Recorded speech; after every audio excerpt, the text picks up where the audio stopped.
Arrange marriage ആയിരുന്നു അല്ലേ നിങ്ങളുടെ? അല്ല, ഒരു അറേഞ്ച് പ്ലസ് ലവ് അതെ മാരേജ്. അതെ അങ്ങനെയാണ്.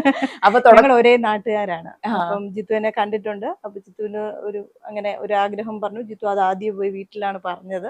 ഫസ്റ്റ് എന്നോട് വന്ന് പ്രപ്പോസ് ചെയ്യും. ഞാൻ പറഞ്ഞു എനിക്ക് പഠിക്കണം, ഞാൻ എൻ്റെ കോഴ്സൊക്കെ കംപ്ലീറ്റ് ചെയ്യണം, എനിക്കിപ്പോൾ കല്യാണമൊന്നും പ്ലാൻ ഇല്ല എന്ന് പറഞ്ഞു. എനിക്കും കല്യാണം പ്ലാൻ ഇല്ല. ഞാനിങ്ങനെ പൂന ഫിലിം ഇൻസ്റ്റിറ്റ്യൂട്ടിൽ സിനിമ കോഴ്സ് ചെയ്യാൻ പോവാണ്.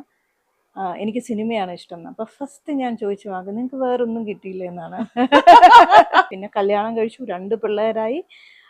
2007 ജിത്തു സിനിമയിലോട്ട് വരുന്നത്. അപ്പോഴത്തേക്കും രണ്ടാമത്തെ മോളും ഉണ്ടായിരുന്നു. ഞങ്ങളുടെ ഒരു കസിന്റെ വീട്ടിൽ ഈ കരുണത്തിന്റെ ബ്രോഷർ കിടക്കുന്ന കണ്ടു. അപ്പൊ അതെങ്ങനെ അവിടെ വന്നതെന്ന് ചോദിച്ചപ്പം കസിൻ പറഞ്ഞു തൃശ്ശൂരെ വീട്ടിലാണ് ജയരാജ് സാർ താമസിക്കുന്നതെന്ന് പറഞ്ഞു. അപ്പം ഞാൻ അവരോട് പറഞ്ഞു ഇങ്ങനെ ജിത്തുവിന് ഭയങ്കര ആഗ്രഹമാണ്, ജിത്തു ഇങ്ങനെ സ്ക്രിപ്റ്റ് ഒക്കെ എഴുതി വെച്ചിട്ടുണ്ട്, ഇങ്ങനെ എഴുതാറുണ്ടെന്നൊക്കെ പറഞ്ഞു. അപ്പോൾ പുള്ളിക്കാരിയാണ് ഇൻട്രൊഡ്യൂസ് ചെയ്ത് ജയരാജ് സാറിൻ്റെ അടുത്ത് ജിത്തുവിനെ ആക്കുന്നത്. അങ്ങനെയാണ് സിനിമയിലോട്ടുള്ള എൻട്രി.